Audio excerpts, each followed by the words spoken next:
Hi, good evening.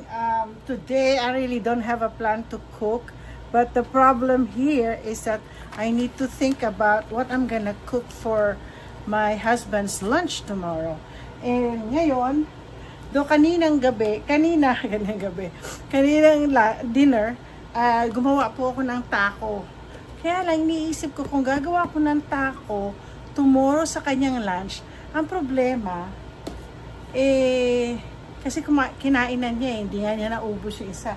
So anyway, ngayon mabuti, marami akong beef. And so, the only simple food that I can cook for him is caldereta.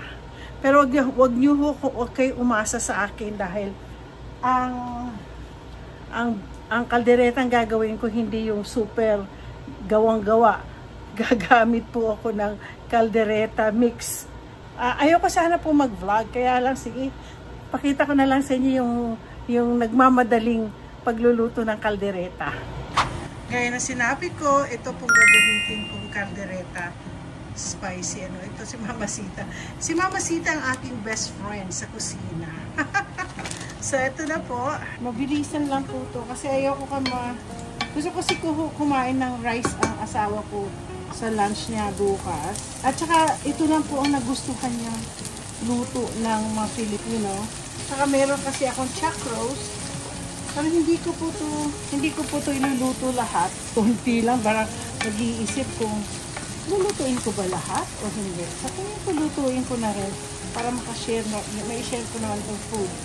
Marami nagtatanong sa akin kung sino daw kasi kami lang dalawang mag-asawa nasa bahay. Tapos, syempre, alam nila si Luchi.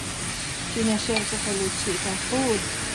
Ang sabi ko, itong niluluto ko ay pagkain din po namin, lunch namin sa office. Tapos, si Manay Dina, nakilala niyo ba si Manay Dina? Lagi ko dinabanggit. Siya po, ang trabaho niya, ang facilities nila, malapit lang dito sa trabaho ko, sa bahay ko, dadaan yan. Sasabihin ko, Manay, daan ka dito, magbibigyan kita ng pang-lunch niya. Nakakatuwa din. Pati mga co-worker niya, nakakatikim din ng food ko. So, sige na nga, luto na natin lahat para may ma-sharean tayo ng mga pagkain. Nakaluto na rin po ako ng rice. Kasi alam niyo po, inaalagaan ko na asawa ko. So, ito po, nakaluto naman. Ako naman po, wala akong rice cooker. So, itong ginagamit itong aking salad master na maliit. Diyan po niluluto. Yan. Siguro, yan. So, ano natin mamaya? Para lutong-luto na yan mamaya. So, lalagyan po natin ng tubig. Papakuluan po natin, palalambutin natin. Dapat gagawin natin damihan ko yan. Talang natutuyo naman yan eh. Guys, sabi ko wala akong plano mag-vlog. Ngayon wala. Gagamitin ko yung aking Tita Mariton. So, ikakat ko to. Okay, tignan nyo. Ikakat ko siya. Ay, ano yan? Ano natin? So, mamaya, ikakat lang natin siya. Yeah. Ay, makakain to ng asawa ko kasi mga puti, gusto nila mga ganito. Ito, purple. Ayan po. Yan ang patatas ko. Hindi ako gagamit ng ibang patatas. Tapos, meron pa akong natitirang mga bell pepper na kailangan ko ng ayan.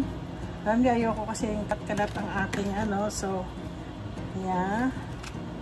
Ayan natin yan. Pasensya na. Tapos, ayan.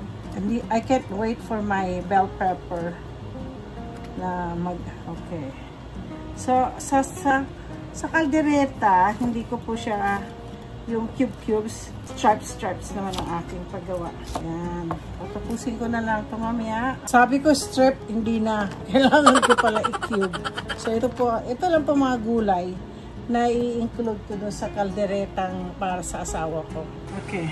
Lagyan natin ng konting tomato sauce. Kahit ang aking tomato sauce, lagi ko sinasabi, may basil, garlic, and oregano na. Medyo malambot na po yung yung karne.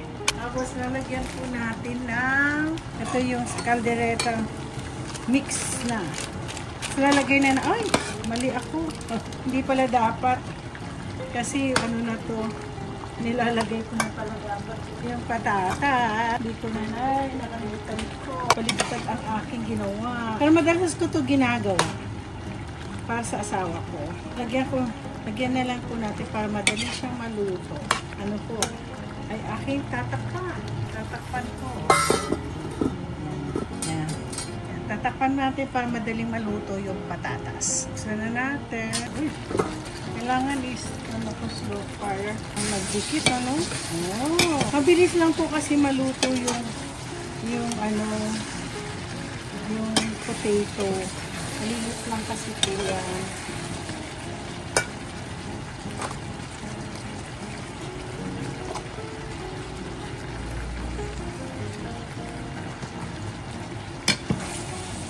Lagyan natin ng konting sabaw.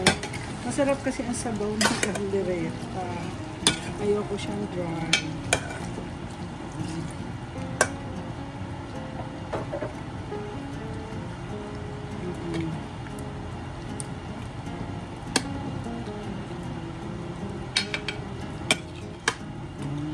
Ayoko siyang dry.